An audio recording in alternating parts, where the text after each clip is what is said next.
আসসালামু আলাইকুম, আশা করি সবাই ভালো আছেন। তো এখানে দেখেন আমি 1 মিনিটের আপে একটা ট্রেড নিয়েছি। তো ট্রেডটা নেওয়ার লজিক একদম সিম্পল, একদমই সিম্পল। দেখেন মার্কেট এখানে এই প্রাইস থেকে বারবার রিজেকশন নিচ্ছে, এখান থেকে দুইবার রিজেকশন নিচ্ছে, এই ক্যান্ডেলটা রিজেকশন নিয়ে ডোজি তৈরি করছে। সো পরবর্তীতে এই ক্যান্ডেলটা যে গ্রিন হবে এটা আমরা আশা করতে পারি, কারণ হচ্ছে এখান থেকে যেহেতু দুইবার রিজেকশন নিছে, এখান থেকেও রিজেকশন নিয়ে ডোজি ক্যান্ডেল তৈরি করছে এবং দেখলাম যে মার্কেট আপের দিকে প্রেশার দিচ্ছে অনেক বেশি। তো সেই ক্ষেত্রে আমি আপে এন্ট্রি নিয়েছি এবং দেখেন আমার এন্ট্রির উপরে কিন্তু ট্রেড ক্যান্ডেল ক্লোজ হয়ে গেছে, কিন্তু আমার এন্ট্রি মনে হয় 1.5 মিনিটের পড়ছে। ঠিক আছে, আমি টাইম দেখি নাই, ওখানে সিলেক্ট করা ছিল। তো তারপর আমার ট্রেড প্রফিট হবে, কারণ এই ক্যান্ডেলটাও আপনার গ্রিন হবে। তো এখানে যদি আরও একটু নিচে আসে আমি আরও একটা এন্ট্রি নিব, কিন্তু নিতে পারলাম না। তো এই যে এই বিষয়টা, এটা যদি আপনি না জানা থাকে তাহলে আপনি ট্রেড করতে পারবেন না।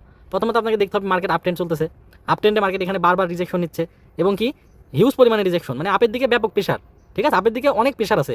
তো সেই ক্ষেত্রে আপনার এই জায়গাগুলোতে আপনি যদি সেফটি মার্জিনও ব্যবহার করেন, এরপরেও কিন্তু হিউজ পরিমাণ প্রফিট বের করে নিতে পারবেন। তো জাস্ট এটাই, আপনি যদি একবার মার্কেটকে বুঝতে পারেন, একবার যদি মার্কেটকে আয়ত্তে নিয়ে আসতে পারেন, তাহলে ভাই আপনার আর পিছনে তাকাইতে হবে না, এতটুকু গ্যারান্টি আমি দিতে পারি। ঠিক আছে, সবাই ভালো থাকবেন, আল্লাহ।